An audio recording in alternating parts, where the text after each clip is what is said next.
Alors, puisque Césaire nous a ramené un peu dans l'histoire, je proposerais de commencer la discussion par l'histoire.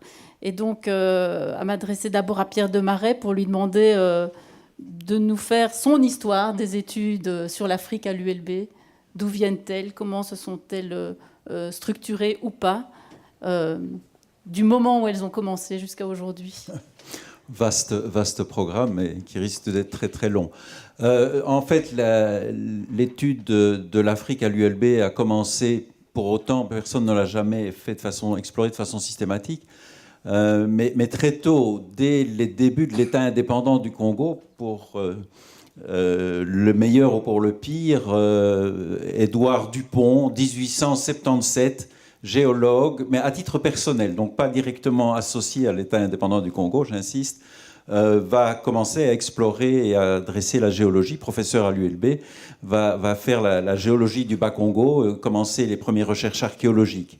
Ce premier personnage. Deuxième personnage, et je ne vais pas vous les égrener tous parce qu'il y en a, premier décompte approximatif, près d'une centaine.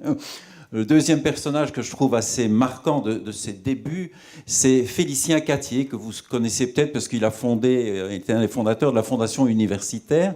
C'était un juriste qui est assez vite devenu banquier, mais qui très vite s'est dressé dans le contexte, il était doyen de la faculté de droit en 1911, donc on parle d'un contexte qui est vraiment le tout début de l'époque coloniale, la fin de l'État indépendant du Congo et le début de l'époque coloniale. Il se dresse déjà contre un certain nombre d'excès de l'État indépendant du Congo. Il va faire partie des responsables de l'État indépendant. Il va être un des rédacteurs de la charte coloniale, qui est quand même la base de l'œuvre coloniale. Il va dénoncer aussi, oui j'oubliais, en 1897, la fameuse exposition de Tervuren. Il va dénoncer le village africain qui a à Tervuren en termes véhéments. L'honneur de l'ULB est sauf à ce moment-là. Il va avoir un rôle extrêmement important dans l'évolution de la colonie. Alors après ça, bien, il y a un autre personnage aussi qu'on connaît quand même bien à l'ULB, qui est Victor Brien, qui est lui aussi géologue, mais qui devient très vite un géologue très, très appliqué, qui va faire fortune. Et c'est grâce à lui que l'ULB peut se targuer d'avoir un petit château du côté de Lembeek. Donc on a là trois personnages. La géologie au départ est assez importante, évidemment. C'est vieux refrain à travers toute l'histoire de l'Afrique, l'exploitation des ressources naturelles. Alors 1931, autre date importante, création d'un fonds Cassel, aussi un mécène lié au Congo qui met de l'argent à disposition des enseignants et des chercheurs de l'ULB pour aller travailler sur le terrain. 1938, alors date très très importante, c'est la création du CEMUBAC, le centre médical de l'Université de Bruxelles, qui va travailler du point de vue médical, mais aussi du point de vue scientifique. D'abord avec des programmes très intensifs de lutte contre la tuberculose, et puis du point de vue médical, ce sera aussi la lutte contre le goitre, contre les carences, contre plus tard le sida. Mais le CEMUBAC, c'est aussi des recherches sur l'histoire, sur la géographie, avec un des grands personnages qui commençait à l'ULB la géographie, puis deviendra professeur au Collège de France, Pierre Gouraud, Henri Nicolaï plus tard.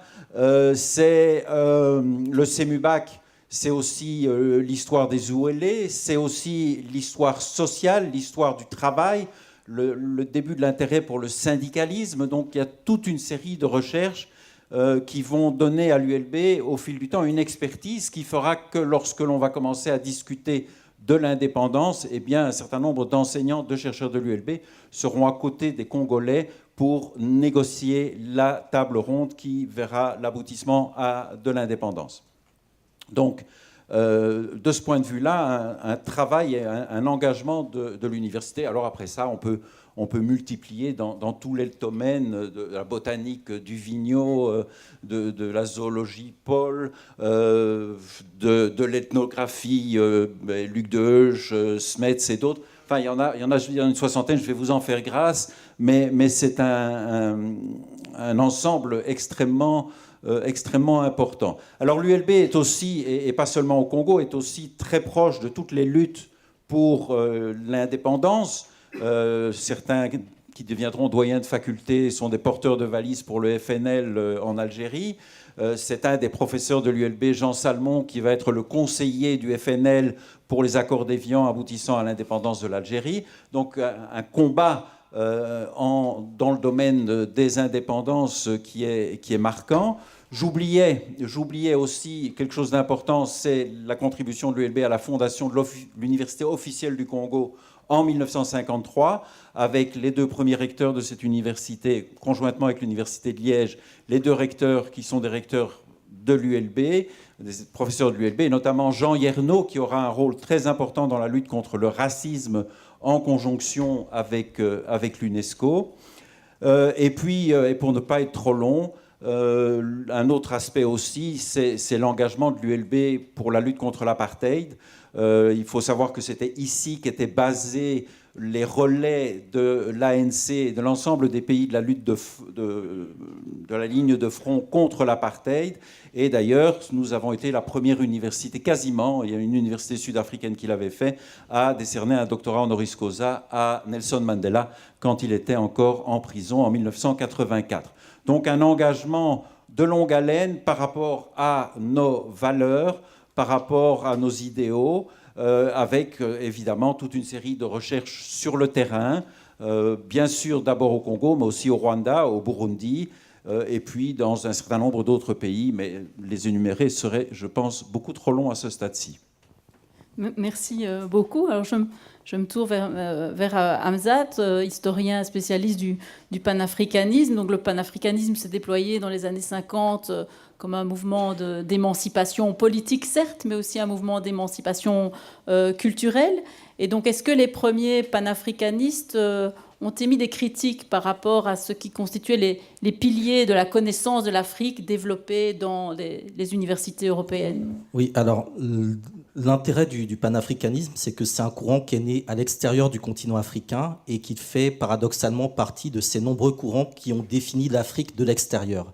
L'Afrique a très souvent été définie, écrite de l'extérieur, et là, ça a été le cas, mais à travers sa diaspora. Et du coup, constamment s'est posé la question de qu'est-ce que l'Afrique, de comment la définir, comment l'inventer ou la réinventer. Et cet élément, il est important puisque l'Afrique est le point de départ de l'histoire de l'humanité. Et par conséquent, comment peut-on penser le point de départ de l'histoire de l'humanité à l'extérieur de ce point de départ-là? Et donc ça a été une interrogation qui a été développée tout au long du 19e siècle par un certain nombre d'intellectuels. L'un des plus importants, je pense, à connaître, c'est Anténor Firmin, qui en 1885, donc la même année que la conférence de Berlin, qui partage l'Afrique en zone d'influence, va écrire son essai sur l'égalité des races humaines, avec en sous-titre Anthropologie positive. Donc la question de l'anthropologie, elle est fondamentale, je pense, dans les premières réflexions qui ont été faites par les intellectuels panafricanistes pour redéfinir l'Afrique et pour redéfinir également et revaloriser l'identité des peuples africains. Donc, dès cette époque-là, il fait un travail assez intéressant sur l'Égypte, sur la Nubie et sur d'autres civilisations antécoloniales. Et il prophétise notamment l'élection d'un Noir à la Maison-Blanche un jour, dès lors que Noirs et Blancs se retrouvent dans les mêmes conditions d'accès, notamment au savoir.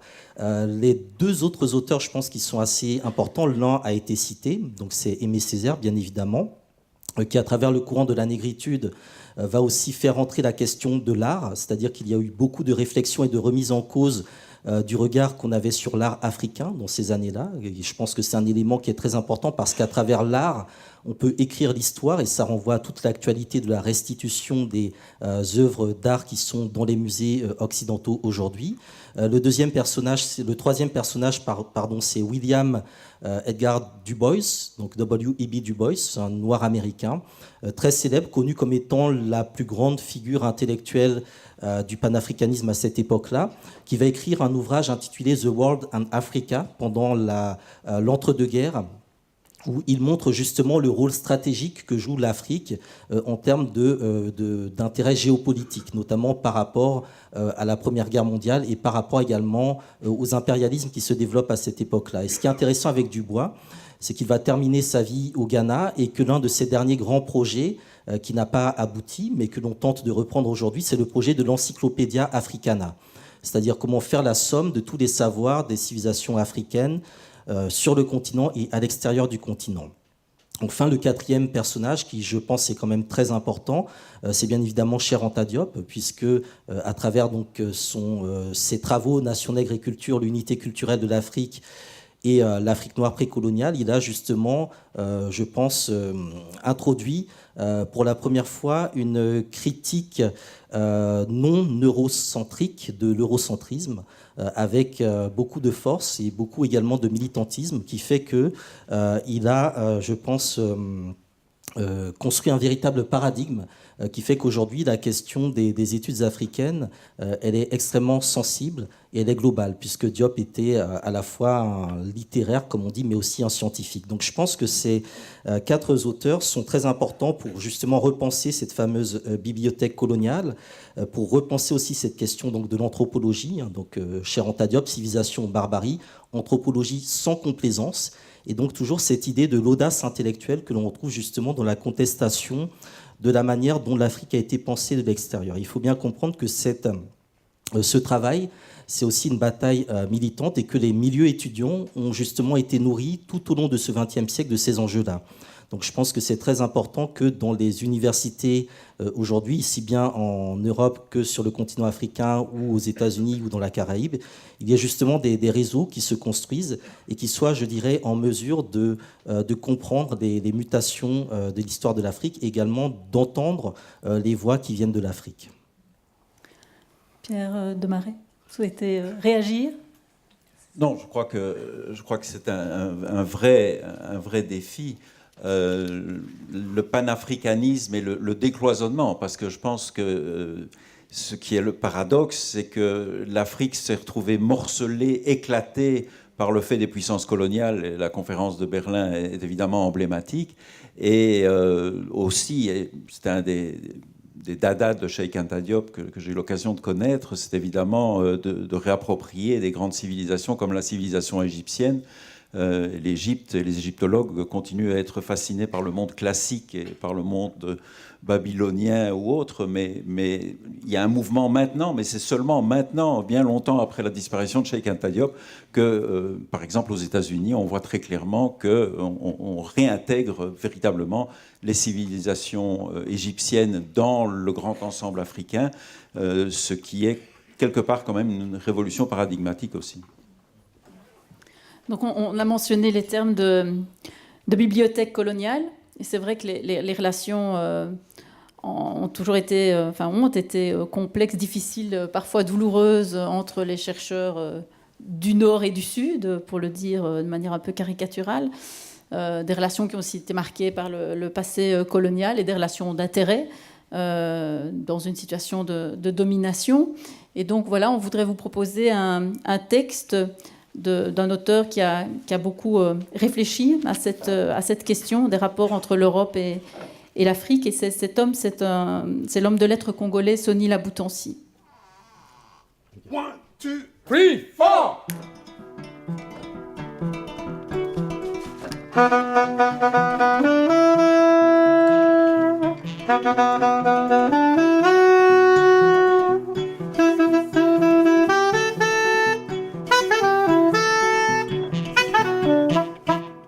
Penser, vendre et acheter. Penser, vendre et acheter ont bousillé les géographies. Dans la situation actuelle, l'Afrique pense peu, elle vend mal et elle achète au pire. Et de cette manière, l'Afrique se rend complètement inégalable dans la science de se jeter la poudre aux yeux. Et se jeter la poudre aux yeux, aucun de nos États ne démérite dans cette discipline. Les 30 dernières années de notre histoire sont insoutenablement tapissées non point d'unité, mais d'exclusion nationale. De la République sud-africaine aux pointes nord, notre continent est un immense gisement d'exclusion nationale vêtu aux couleurs de la stabilité et de l'unité. Partout, dans une Afrique livrée à l'indignité et en panne d'âme, des constitutions merveilleusement pavoisées gémissent sous les plombs lâchés aux 4 coins de la démocratie.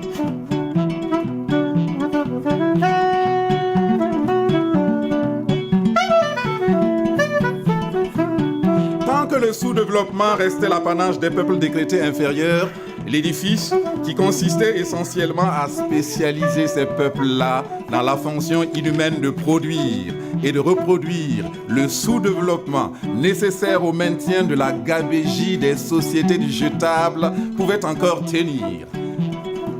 Hélas, hélas, l'histoire s'est mise à courir plus vite que les multinationales.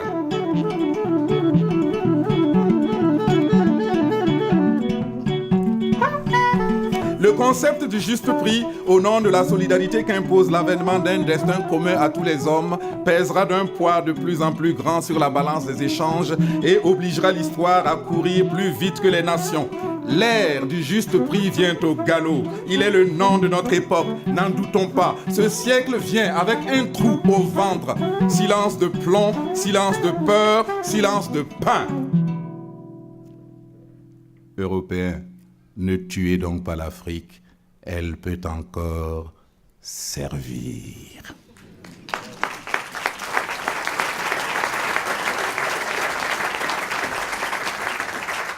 Voilà, donc la parole de Sony Laboutancy nous ramenait vers le passé et